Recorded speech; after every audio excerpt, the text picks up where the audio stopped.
Ma fille était gothique, mais je ne savais pas qu'elle portait en elle un esprit des ténèbres. Je suis Madame Eliane, voici mon témoignage. Mais avant de poursuivre, n'oubliez pas de vous abonner, de cliquer sur la cloche de notification afin d'être notifié pour toute nouvelle vidéo. Restez bénis.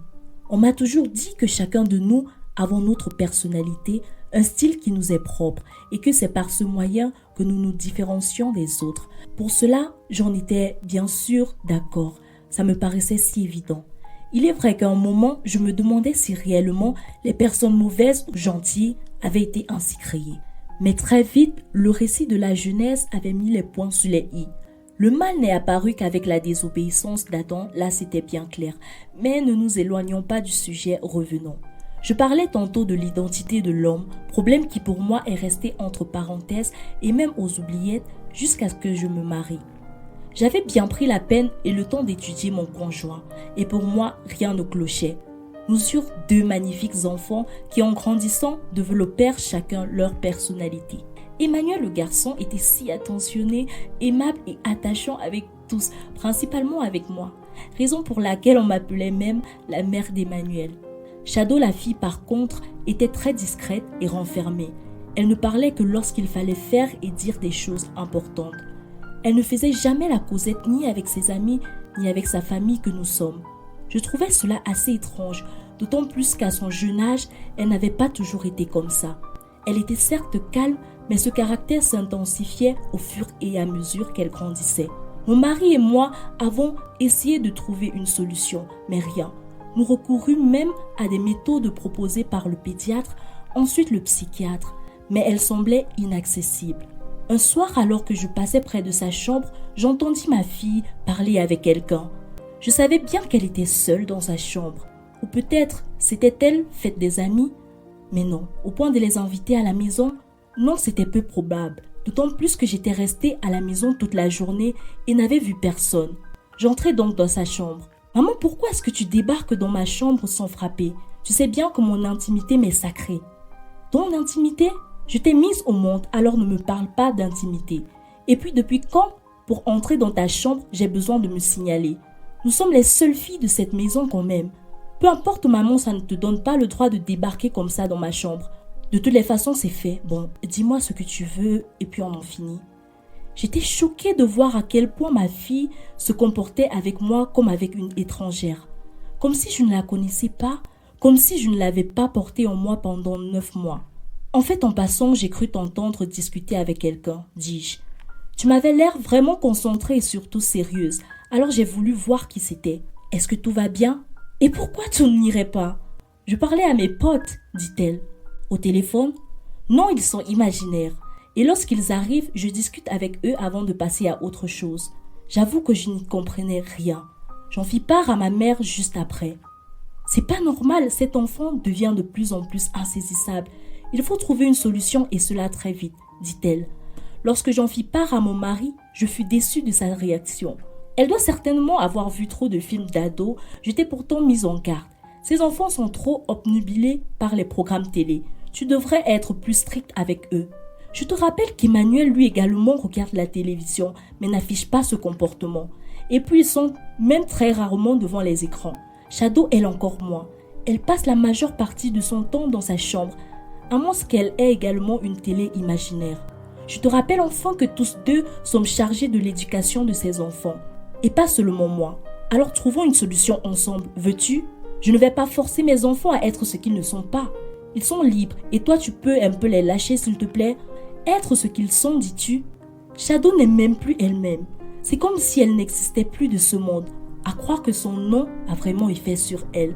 De toutes les façons, si tu ne veux pas m'aider, je trouverai bien une solution moi-même. C'était bien la première fois que je me disputais ainsi avec mon mari et cela me fit tellement de peine.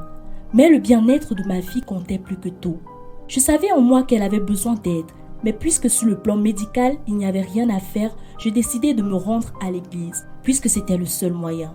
Mais alors, il fallait que Shadow m'y accompagne. Lorsque je lui en fis part, sa décision fut catégorique. Il était hors de question pour elle de s'y rendre, chose qui me motivait davantage à y aller. Lorsque le pasteur me demanda de prier pour ma famille, j'acceptai, mais ne pus faire long feu. J'avais une paresse sans précédent. Quelque temps après, je me rendis compte que ma fille s'était rapprochée de son père. Ils faisaient des sorties ensemble et rentraient très tard. Ils semblaient également beaucoup échanger, mais moi j'étais toujours mise à l'écart de leur conversation. Je me réjouissais cependant car ma fille avait pu s'ouvrir, c'était déjà très bien. C'était l'anniversaire de Shadow, alors Emmanuel et moi décidions de lui faire une surprise en lui faisant un gâteau avec des décorations noires puisqu'elle n'aimait que cette couleur.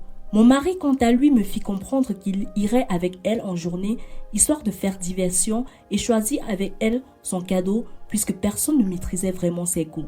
Le marché fut conclu et ils s'en allèrent très tôt le matin. Le soir venu, nous attendions en vain, mais il n'était toujours pas là. Le numéro de mon mari était injoignable. Tard dans la nuit, je pris peur et me mis à prier, avec Emmanuel bien sûr. Après la prière, il me dit qu'il avait eu une vision dans laquelle il voyait Shadow couché sur une table recouverte d'un tissu noir avec des hommes autour arborant la même couleur. Maman, j'ai très peur parce que cela m'a paru très réel. Je pouvais ressentir et humer tout dans cette pièce-là. Me confia mon fils, il tremblait comme une feuille. Calme-toi chérie, dis-je. Je sais pas, mais on va trouver une solution. Nous devons tout d'abord trouver où est-ce qu'elle est actuellement. J'étais également morte de peur, mais il fallait garder la face devant mon fils. Alors il me dit, « Je ne sais pas, mais il faut que nous allions au bureau de papa. L'esprit en moi me demande d'y aller. »« En es-tu sûr ?» demandai-je. Il semblait tellement convaincu, alors nous nous y rendîmes. Une fois sur les lieux, nous ne vîmes personne. Normal, il est si tard et puis nous sommes dimanche. C'est pas grave chérie, rentrons, dis-je à Emmanuel. Une odeur forte se dégageait cependant du bâtiment lorsque nous fûmes sur le point de partir. Je constatai alors qu'une fumée s'échappait d'une des pièces. Elle était fermée, alors je pus accéder à la fenêtre à travers laquelle j'aperçus une scène des plus sinistres. Des gens debout en toge noire autour d'une personne sur la table. Je regardai de plus près et c'était ma fille. « Mais comment ça se fait ?» me dis-je. Puis je vis mon mari s'approcher avec un couteau, prêt à lui trancher la gorge.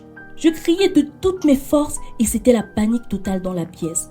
Je pus me cacher avec Emmanuel et nous firent signe à la police qui arriva. Elle embarqua toutes les personnes présentes, mon mari y compris, et me rendirent ma fille. Après maintes interrogations, mon mari avoua être membre d'un cercle et qu'il avait déjà vendu l'âme de notre fille à la confrérie depuis son jeune âge. Elle n'était en effet qu'un cadavre ambulant et il était sur le point de finir le sacrifice en offrant son sang. Pouvez-vous imaginer comment je me suis sentie? Je travaille actuellement sur ma fille qui, par l'aide de mon pasteur, a été restaurée complètement. Tout n'est jamais perdu tant que Dieu ne l'a pas dit. Je lui en rends toute la gloire et compte sur lui pour l'éducation de mes 2 enfants. Quant à mon mari, c'est une autre histoire. Si vous avez été béni par l'histoire, vous pouvez nous aider à toucher plus d'âmes en faisant un don via PayPal. Pour faire des vidéos comme celle-ci, vous pouvez utiliser le logiciel en description. Shalom.